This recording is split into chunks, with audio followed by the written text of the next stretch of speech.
In this video, I'm trying to transplant some chard, but unfortunately I did actually drop it. So I winter sowed it in propagators on my window ledge in the house on a south-facing window, and it grew really well.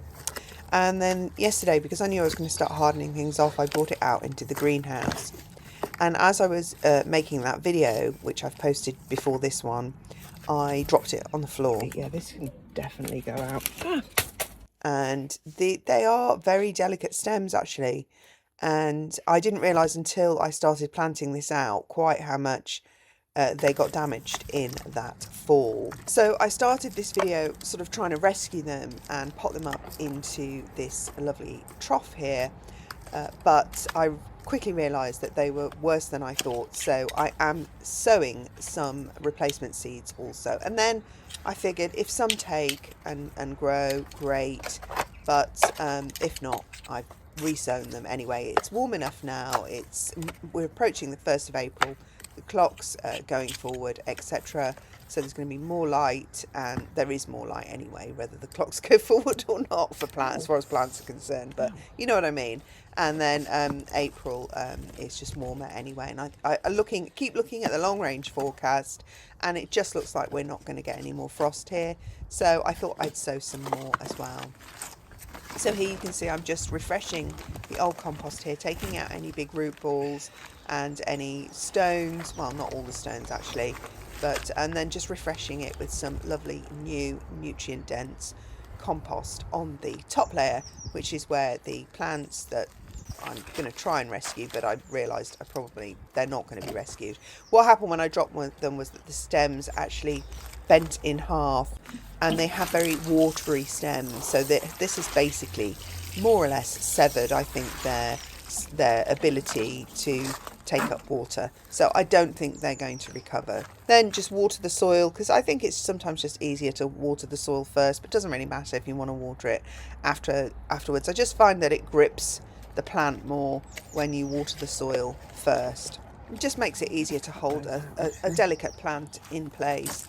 Another thing about watering it is I realised actually as I started planting these that I hadn't probably compressed the soil enough. You don't want to compress it so that the roots can't grow, but you don't want the soil to sink either, which is a common problem I have, because I always do this.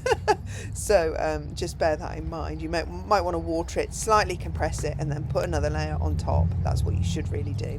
So it was really when I got them out of the packet here that I saw that I started to realise as I went along that they were pretty damaged.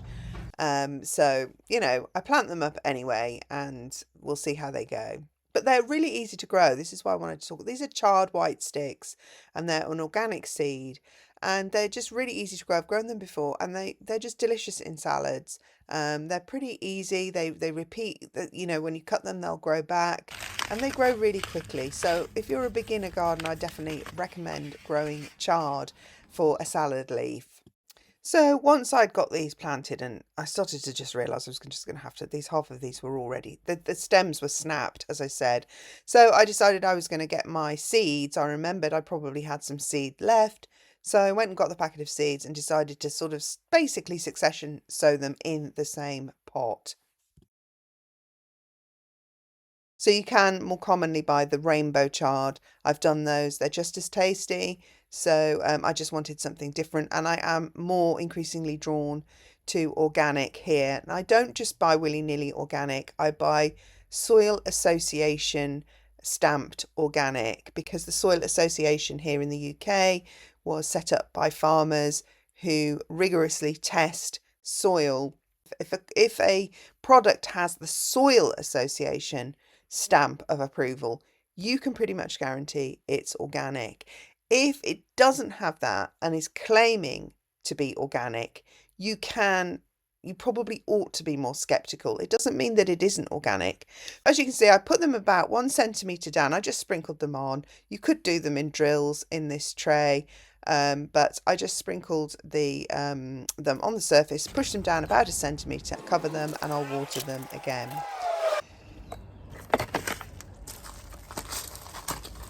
Right, now I'm just going to put it on a shelf.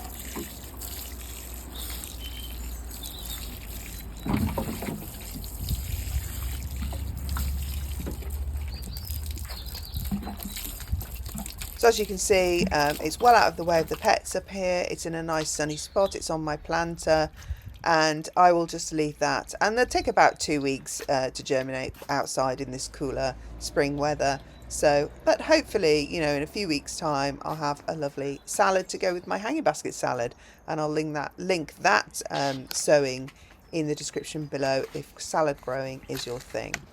Alright, thanks for watching. Don't forget to subscribe if you found this helpful, and I'll see you again in my next video. Bye.